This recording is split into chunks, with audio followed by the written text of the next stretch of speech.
talk to young people and to tell young people things, trying to convince them to support them or to convince them to be integrated in their political movements in different ways, but not really to giving them a chance to express their own opinions or to have any kind of influence. And then, after this age of propaganda, we entered into an age of attention. Politicians, political leaders start to understand that it was not enough to talk to young people. It became necessary to listen to young people. And so, all of a sudden, in political systems, in international organizations, we start to have a number of occasions, a number of situations, a number of mechanisms, instruments in which young people could have a voice. Young people could express their feelings, their ideas, their opinions. But that had not much influence in how things were decided. That had not much influence in how policies were established or in how international organizations would put their strategies into practice. And what we want with the 75th anniversary is to move into the age of participation, which means not only to listen to young people, but to make young people's voice and participation count in the way decisions are made, in which strategies are established, policies are defined, and actions are implemented. And this is, in my opinion, absolutely essential. It is absolutely essential because in my youth, a philosopher that had a very important influence in the shaping of my political thinking was a German philosopher, Habermas. And Habermas had many contributions, but one of them was to say that one of the bases, essential bases of a modern democracy is the permanent interflow of communication between the political society and the civil society, and the fact that that interflow of communication has an influence in the way political decisions are made, which means it's not just they communicate, it's the fact that the civil society has an influence in the way the political society takes decisions. And this is what we want. We want to establish within the UN not only a dialogue in the anniversary, but mechanisms of institutional dialogue and of institutional participation, allowing the youth to have an influence in the way the UN shapes its interventions, its decisions, and its strategies. Now, we live in an era in which when I talk to young people all over the world, there are two things that are constant and correspond to two perceptions that are not necessarily clear in more adult audiences. One is that people generally believe that we live better today than we lived 50 years ago, and people generally believe that we'll live in 50 years' time better than what we live today. There is a sense of optimism in young people all over the world. And this is, I think, an extremely important basis to build the future. And why is it so important that young people effectively participate in the way we shape decisions today? The main reason for me is because my generation has failed in many aspects, but has failed essentially in three basic questions that will determine the future unless we are able to change course. And I do not believe we'll be able to change course if the youth has not a much stronger intervention in the way we build our future. We failed in climate change. We failed in making globalization work for all. And we are failing in making sure that new technologies will inevitably be a force for good, because we are opening too much space for new technologies to be a threat for the way our societies live. First, we failed in climate change. It is clear climate change became the defining issue of our time, but it's clear that even today, we do not have enough political will to take the decisions that are necessary to reverse the climate emergency in which we live. We see record levels of concentration of greenhouse gases in the atmosphere. We see emissions still growing. We see record levels in the temperature, both inland and in the seas. We see record levels in the progressive rise of water levels. We see glaciers melting, corals bleaching. We see nature being dramatically impacted by humankind. We can say that there is a war between humankind and nature is striking back, and striking back with an enormous power. And we have not yet taken the decisions that are necessary to reverse this trend. We had a failure in the COP25, as you have noticed, in Madrid. We must absolutely be sure that we are able to take decisions in the world, making a commitment to temperatures not to rise more than 1.5 degrees, being carbon neutral in 2050, and having a dramatic reduction in emissions in the next decade. And who's leading today in the world the movement to make politicians take these decisions? Young people. The mobilization of young people has been for us, in the preparation of the climate summit we had in September in the United Nations, the mobilization of young people was the strongest element to force politicians to understand that things have to change. And so it's not only the question of listening to young people, it's the question of making sure that those problems that will dramatically impact your lives more than they are already impacting ours will be dealt with in a way in which you have a determined influence in shaping the policies that will allow us to address climate change. And then globalization. Globalization has produced enormous benefits in the world. Increase in wealth, increase in trade, improvement in the living conditions of the majority of the world population, reduction of extreme poverty. But the truth is that globalization has not been working for all. Many people were left behind, and we have seen an increase in the levels of inequality. And this increase in the levels of inequality is today a threat to the social cohesion of our societies. And it is something that is one of the factors of the disquiet that we feel all over the world, and that is expressed in demonstrations, some of them unfortunately violent, but that are shaking the basis of political systems in so many countries in the world. We need to make sure that we find a way to make globalization work for all, to be able to leave no one behind. We have presented a blueprint for that, which is the Agenda 2030, the Sustainable Development Goals. But what we are seeing is that things are still moving in a way in which, if the present trend is maintained, we will come to 2030 with the Sustainable Development Goals not reached, being somewhere halfway between what we are today and what we want to be in 2030. And the truth is that, again, there is a lack of political will. And that lack of political will can only be overcome if those that will live and will be determinant in the next decades will be able to have a much stronger influence in the way economic strategies are defined, social policies are defined, and educational policies are defined, to make sure that we are able to have a fair globalization, to have each country with economic strategies, development strategies that are indeed aiming at the whole of the population, and to make sure we leave no one behind. And leaving no one behind, there is a central question of equality, which is the gender question that was mentioned.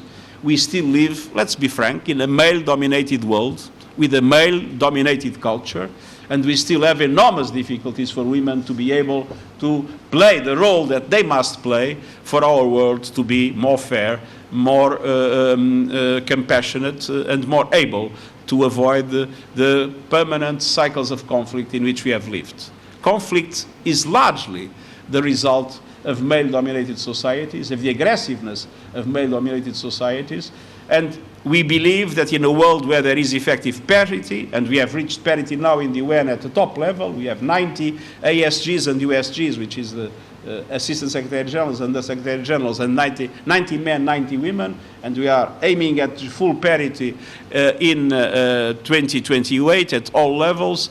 I believe a world in which men and women are perfectly equal in the definition of the future and the implementation of the future will be a world more in peace, more in justice, and more in truth in our relations.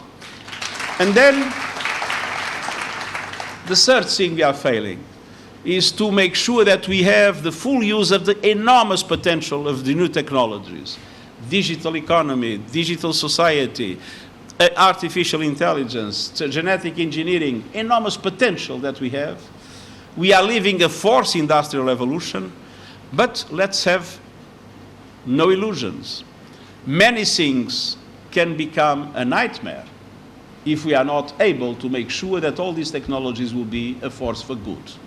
And it will be during the life of the young people of today that we will see the full impact of these technologies in the life of economies and societies. So it's up to you to have a key role to play now in the shaping of the way the world regulates, or at least the way creates mechanisms of control for these situations not to become a problem for our societies.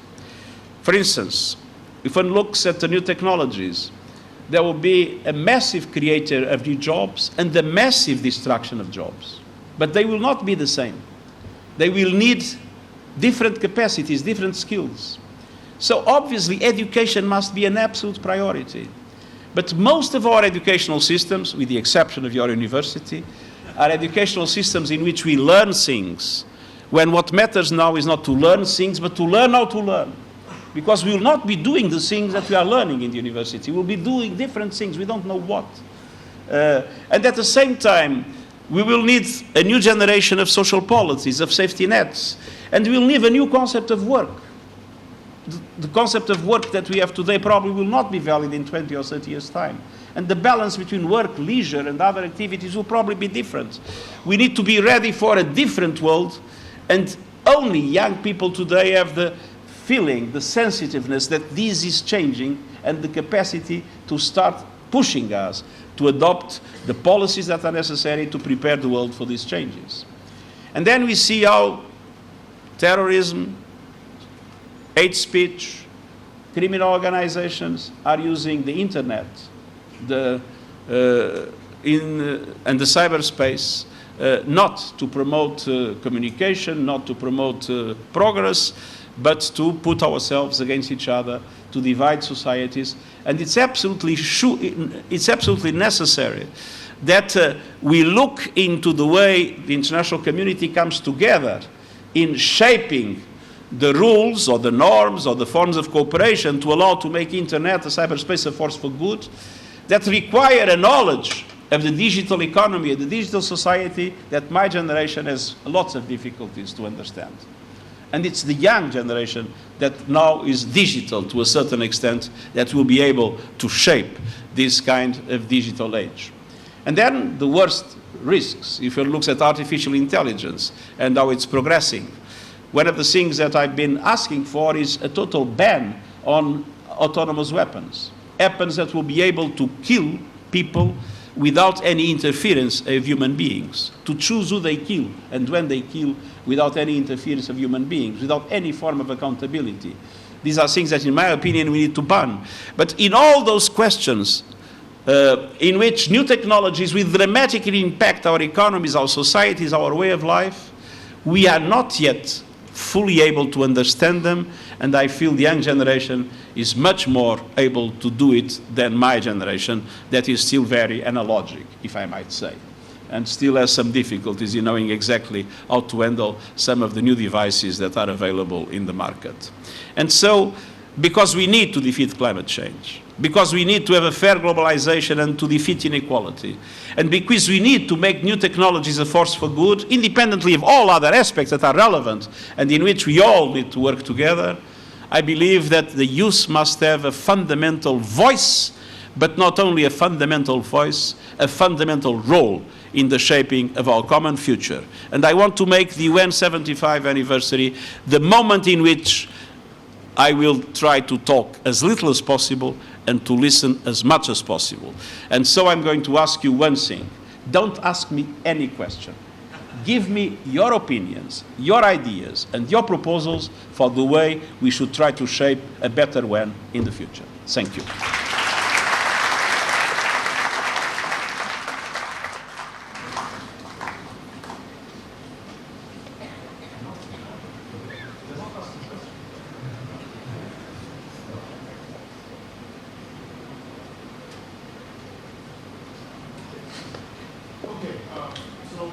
and gentlemen, first of all, thank you so much, Your Excellency. That was very, very eye-opening for many of us. You can clearly see the theme is a focus on youth participation. Take it. You want me to sit? Oh, I always follow instructions. Okay, thank you. All right. So yes, the theme is very clear. The focus is on youth and youth participation. And you heard, Your Excellency, which is he'd like to hear your ideas, your comments, and perhaps ways forward to deal with the several topics that he raised. So here are the rules for engagement. I will ask you to kindly raise your hands and encourage especially youth to speak, because there are many of you here. And I will take 3 questions at a time, or 3 comments at a time, whatever you wish them to be. And then if the Secretary General decides to make a comment or to respond, he will. Otherwise, we'll move on to the next 3. Okay? So please identify your name, your institution, and let's get started.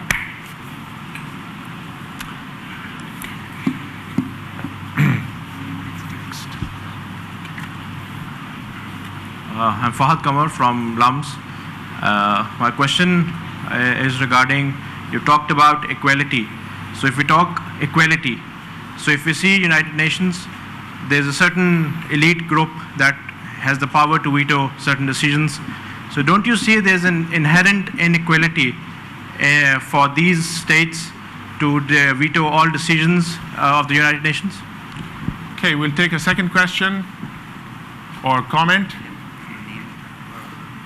So I'm Josefa, and I'm one of the students at LUMS.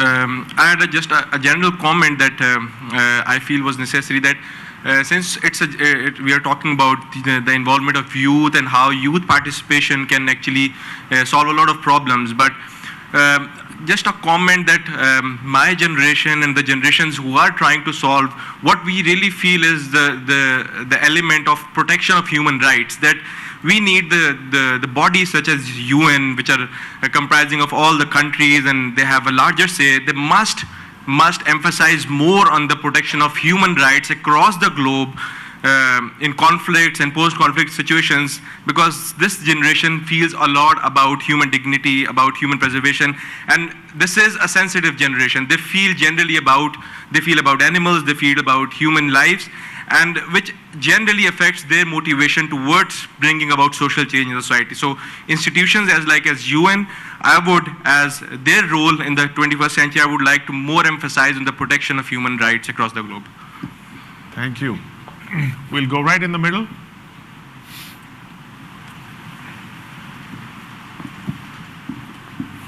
Thank you for giving me opportunity to speak. I am Kareem and I am a student of law at LUMS. Starting with something very basic and very pertinent to my society that I live in. So I am from Gilgit-Baltistan, the northern areas of Pakistan, and we have been deprived of our constitutional right to vote, to make parliament right to make the federal government of Pakistan. So we have been deprived of this right for since 1947. So I am speaking on behalf of the youth of Gilgit-Baltistan, that why is it so? And also on behalf of the people of Kashmir who are under curfew for the last 7 and 8 months continuously, and who are more like in concentration camps. Why is it so? So these are the questions that I would like to throw. Thank you. Okay, so thank you very much. So we've had a couple of comments and questions. If you wish to respond. Well, the first topic was inequality. I think it was inequality among states, but the inequality starts with inequality among people. And obviously, one of the central objectives that we have is to make sure that we are able to reduce the levels of inequality among people, and especially not to leave anyone behind in relation to the prospects of development that we are witnessing in the world today. But there is a second level of inequality which you raise, which is inequality among states. And in the end, that inequality is real. I mean, both among people and about states, we usually say that everybody is equal, but some are more equal than the others. That is the fact also in the United Nations. We have 5 countries that have a veto power in the Security Council. No? That is a basic inequality. And indeed, what we see in international relations today, I come from a small country, no? A small country that is member of the European Union and member of the United Nations. And let's be clear, small countries have much less influence than big countries. Look at climate change. We had more than 70 countries that committed to carbon neutrality in 2050 in our summit. They represent 15% of the emissions. All those big emitters in the world have not yet committed to do the same because they feel they are more equal than the others.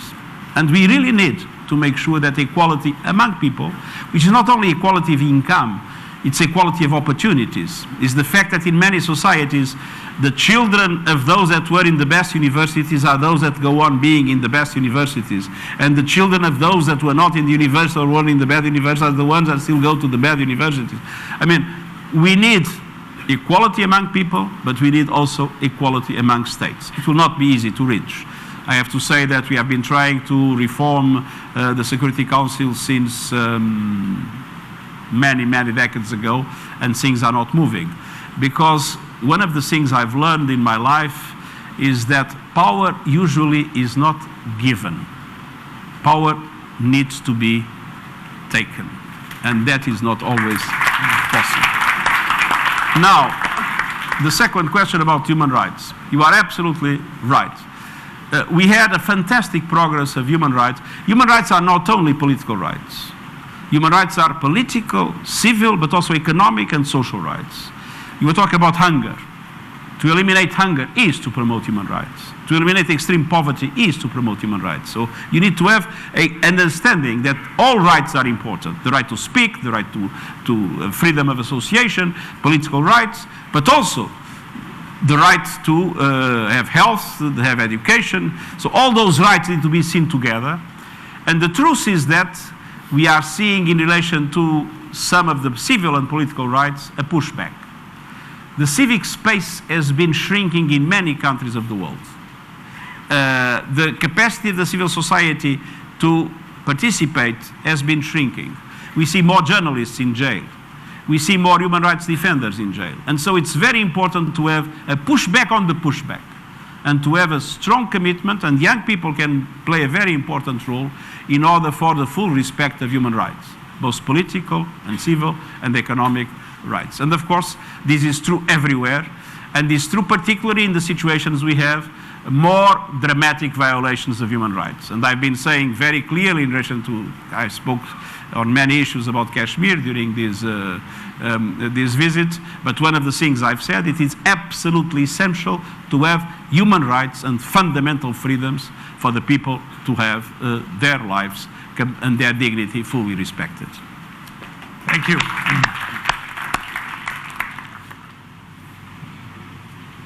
Go ahead. Good to have you here, sir. My name is Mushtaba and I'm from LUMS as well. My comment or a suggestion would prevail to how the UN works so far right now. We do see states as the main actors in the United Nations, them being the members of the General Assembly, the Security Council, and every other peripheral organization that the United Nations has. However, with you also talked about how technology is, booming right now. And at the forefront of this movement, the technological revolution or the fourth industrial revolutions are the corporations right now. How is the UN taking this into the picture as well? Now that the states are the only actors which are engaging in political activity, all other sorts of activities as well. Are we going to have corporations in this framework in the future as well? Because they are at the forefront of this revolution right now. Thank you. The woman in the back, please. Okay. Sir, I'm Ms. Dua Hamid from Kinnaird College, and my question is that we have talked about equality and we have talked about climate change. But the point is there are multiple MNCs working in the world that exploit the local population. They deprive them of the resource access, and they contribute to environmental degradation. Why has United Nations been unable to check this pattern of exploitation in the world? Thank you. Young man, right here. Assalamu alaikum. I am Advik from CS LAMS. So my question to Mr. António is, actually we see that right now at the general, the policy makers are from the 60s and 70s generation. They are not from youth. So my question is, actually the youth is actually the one generation who is actually going to face these implications of these policies in the next near future. So how can we mandate the youth in policy making all over the world? Thank you. The youth, how we can mandate the youth in policy making all over the world? How can you have the youth participate in policy making around the world? Okay, so those were three, if you'd like to respond. First, in relation to the new technologies and the fourth industrial revolution, the way we are used to deal with questions that new questions in the world is through international law. Usually we decide to have a convention to define the set of rules. That convention requires a dialogue among all member states. Then finally there is an agreement reached at the level of the General Assembly, and then the convention is drafted, and after being drafted we start to have countries acceding to the convention. Then governments decide so, then it has to be ratified by parliaments, and it can take 5 years, 6 years, 7 years to create a new set of rules in relation to a certain number of areas in the life of our problems. Now, this is a completely inadequate method to deal with new technologies, because the day we establish a norm for something, that something no longer exists, and it has changed dramatically, because the evolution in the digital economy and the digital society is at a huge speed. So what we created an high-level panel on digital cooperation. We gathered some of the most important companies, several governments that are very, I would say, forward-looking in this dimension, researchers, people of the civil society, lawyers. We brought them together, and they came with a number of suggestions and a number of conclusions to recommend to the United Nations and to the international community as a whole. And the main principle is, what we need is not formal, rigid forms of international law, except in some areas. For instance, when I mentioned I'd like to see a ban on autonomous weapons. What we need is much more flexible mechanisms in which a multi-stakeholder approach is used, in which we bring together governments, companies, researchers, civil society, and to try to establish a minimum consensus on some best practices, some red lines that should not be crossed, some forms of cooperation and of management, some forms of soft regulation, allowing for this system to permanently be adopting the norms that enable it to be globally a force for good. It is less effective than rigid international law, but it is the only thing that is possible with the speed with which everything is evolving.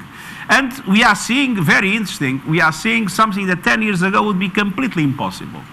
If you would go and talk to any of those companies that are relevant in the world of technology 10 years ago, and if you ask them for regulation, they would say, oh, regulation would kill us. What we need is freedom. What we are is bringing people together. We are a fantastic force for good. Don't regulate, don't touch us. And now you have seen Microsoft asking, we need regulation. You have seen Google saying artificial intelligence needs to be regulated.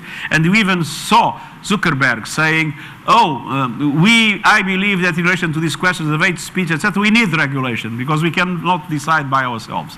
Which means that the companies are understanding that some order needs to be put in this, and this creates a huge opportunity for an effective cooperation among all actors. The second question that was raised was, sorry, I can't read what I write.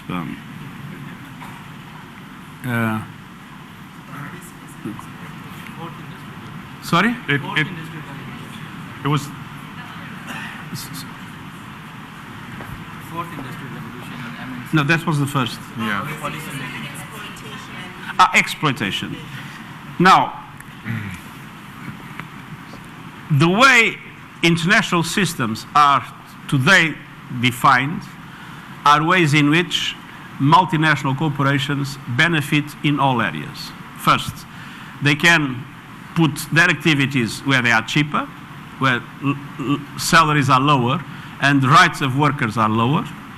They can move their income in a way that they pay taxes in the countries where taxes are lower, and some of them do not pay any taxes. And so the system has been organized in a way that because of the inability to have global rules and the fact that countries are competing with each other, that creates a situation in which global multinational corporations take the best of everything. What we need on this, and this is one of the conditions of globalization, is a fair globalization, which means that we need to put countries together in establishing a certain number of rules in order for these forms of exploitation not to be possible. One good example, the OECD has just announced that they are going to propose a new system of norms for global taxation that would increase quite dramatically the income of governments, exactly by avoiding these mechanisms of shifting profits from one country to another to allow for taxes not to be paid. This is something that is absolutely basic. But the other aspect is related to the rights of the workers. One of the things we have been working hard in the International Labour Organization is the so-called decent work norms, to have norms all over the world in which a number of basic rights are respected. And governments have a key role to play here. Governments need to be able to establish the rules that allow for the rights of the workers to be fully respected by multinational corporations. Sorry. The Youth in policy organs. It was how do youth get engaged in participating in policy decisions? Yes. Now, what we are now trying to do are several things. First, to organize the discussions in relation to the 75th anniversary in all these areas that I mentioned, all over the world, and to do a number of surveys, some of them with a very strong institutional participation of expert companies on that, to be able to have a clear picture about what the youth wants as a reform of the UN and as changes of the UN to be able to cope with these challenges. But we need to do more than that. And one of the things I would like, and there is a big resistance of member states still, is to have forms of more institutionalized participation of the civil society and of youth movements in the life of the UN itself. It is true that we have already in several countries institutional mechanisms that exist. I've seen the United Arab Emirates is a good example of that. They created a number of institutional mechanisms allowing for young people to have, first, a much quicker access to positions of responsibility in the political systems, and second, to have an institutional voice of young people in the definition of strategies and policies incorporated into the mechanisms of decision themselves. And so this is the way to go. We need to make sure that we anticipate the possibility of young people to have a role, and also in the way we recruit candidates, politicians, etc., to have much more presence of young people in our political bodies, and the same in the context of the United Nations. Very good. Thank you. Okay, we just have a few minutes left, and for this last round, I'm going to request questions only from women. For reasons that are obvious, especially because of all the efforts the Secretary General has made to give voice to women. Don't ask now 3 questions, but give me 3 pieces of advice. If you were Secretary General, what would you think that should be done? What are the 3 advices you want to give me? Okay, so I'm going to take one from each of the sections, and I will start with you. Please tell your name and... Assalamu alaikum. My name is Nikhat, and I'm the Secretary General of the LUMS Model UN Society. For very long, I've heard that the UN is now a talking shop. And I feel that, because since I've been a munner for my life, I feel that on my heart. And as a Secretary General, the 3 things I would ask you: why is the UN not more forceful in making sure that states comply with what happens? Second, I'm 23, and when will the world for me be better if the climate change issues don't be resolved at this point in time?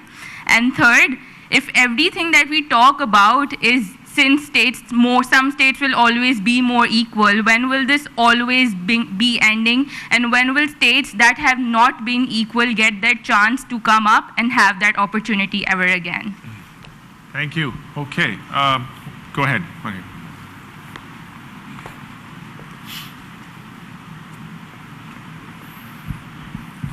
Thank you. My name is Mariam Chukhtai. I'm a faculty member at the School of Education. I wanted to ask, what is keeping us from banning single-use plastic in the world today? Thank you.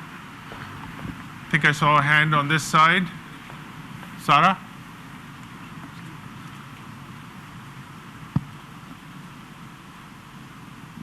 Assalamu alaikum. I'm Dr. Sara Qureshi, CEO and founder of Irvingen Craft Private Limited. We are developing the next generation of environmentally safe aircraft engines for the world. And my observation and my suggestion to you would be, in the context of climate change as well as regulations, I believe that at present on the global front, all regulations and efforts towards climate change are focused on the ground, and unfortunately we are neglecting the Earth's atmosphere, which is even a bigger threat to climate change than the ground, because there are no offsets in the atmosphere. You cannot grow trees, and there's a limitation to the kind of technologies that could be transposed in the air. So the climate change due to aviation in the atmosphere is a looming threat. And so far, since I guess the aviation industry is so monopolized and so controlled, we really don't have any regulation or by any of the international bodies on climate change, including the UN. So I would request you to look deeper into this matter, and it has to be done on an urgent basis. Thank you. Thank you very much. Okay, so over to you, sir. Well, I want to thank this last intervention, because it was the only one that really gave a suggestion, and a very valid one. Now, I mean, in relation to your 3 questions, there is one answer. No? The system was defined, the UN system was defined after the Second World War. And it was based on the power relations after the Second World War. And so, with the Security Council and with the permanent members and with the norms that exist, it is true that that created a structural inequality among member states in the UN. And when you look at the Secretary General, you can say about the Secretary General the same that Stalin said about the Pope, when they were saying that he should do something with the Pope. I said, the Pope, but how many divisions has the Pope? The Pope had no divisions, and the Secretary General has no divisions. There is no way I can go there and abolish the vetoes in the Security Council. The only thing I can do, and I'm doing, is pushing as much as possible through advocacy, through trying to convince member states that this UN of the Second World War is starting to have a basic disconnect with the peoples of the world. And this will be a source of distrust, And that if we want to have a UN in the 21st century that is able to be supported and to be understood by the peoples of the world, we need to shape the present UN in relation to how the world is today, and now not in relation to how the world was in 45. But this is a long way to go. And as I said, power is not given, it's taken, and sometimes it takes a long time to take that power. And those that keep it are keeping it in a very narrow way. So that is a structural problem we have.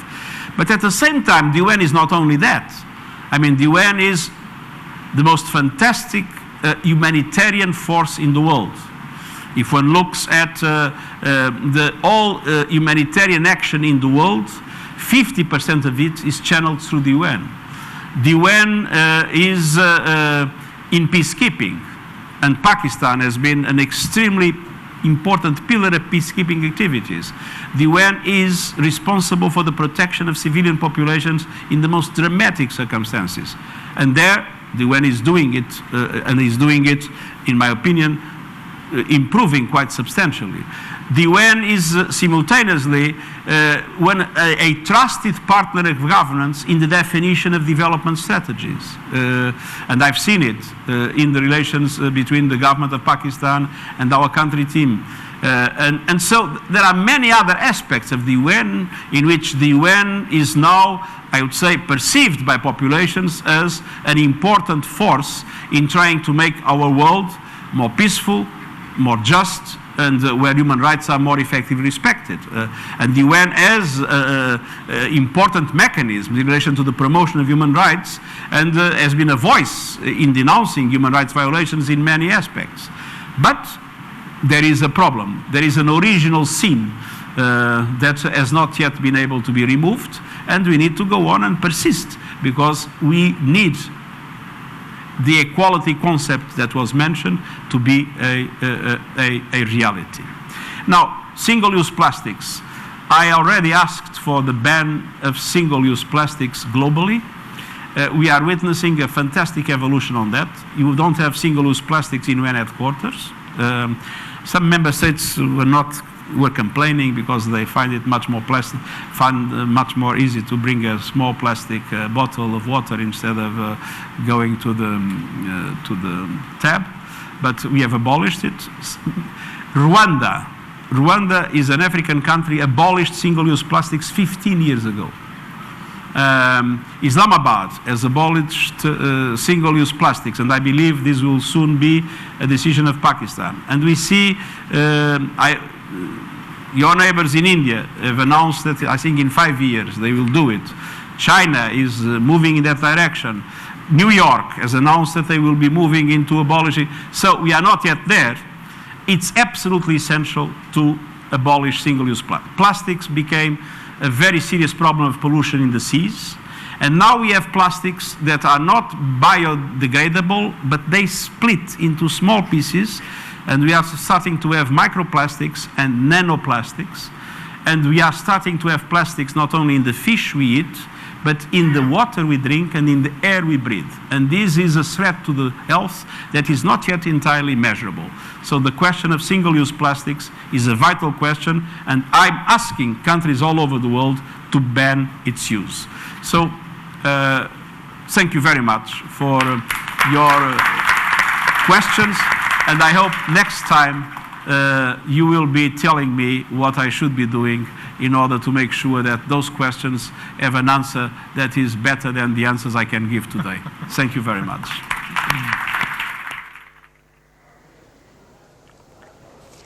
اقوام متحدہ کے secretary general Antonio Guterres 21ویں صدی میں نوجوانوں کے کردار سے متعلق لمز یونیورسٹی لاہور میں تقریب سے خطاب کر رہے تھے. خطاب کرتے انہوں نے کہا کہ 21ویں صدی میں نوجوانوں کا اقوام متحدہ میں اہم کردار ہوگا. اداروں کے درمیان ڈائیلاگ کا ہونا بہت ضروری ہے. نوجوانوں کو جدید ٹیکنالوجی سے ہم آہنگ کرنا ہوگا.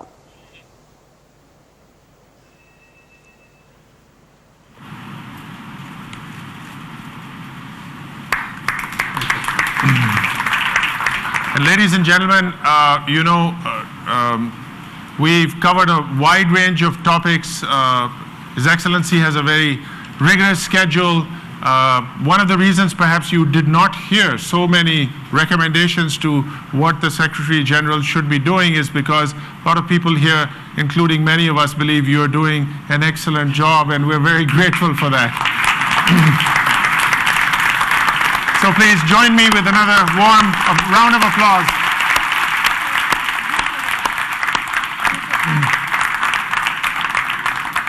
I'd invite all the young students who were here before. We take one last picture with the Secretary General and Babarli Saab, please.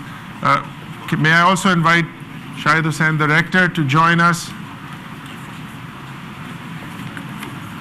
And Dr. Rizza, that's his UN distinguished. Dr. Raza, please.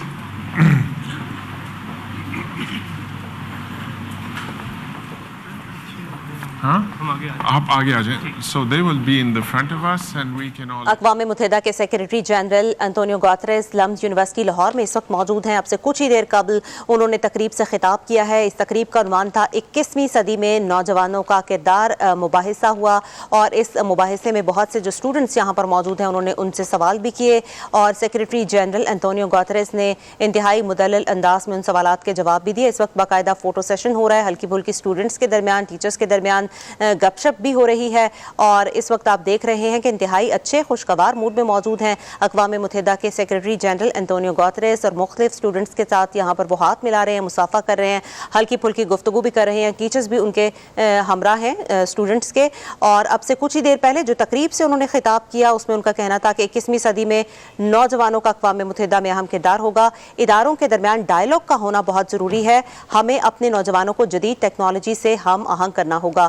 اور یہ photo session ہے جو اس وقت ہو رہا ہے اور اقوام متحدہ کے سیکریٹری جنرل انطونیو گوتریس کا دورہ پاکستان ہے. بہت ہی اہم اسلام آباد میں بھی ان کی مصروفیات رہیں اور آج وہ موجود ہیں لاہور میں. لاہور میں بھی خاصا مصروف دن گزاریں گے.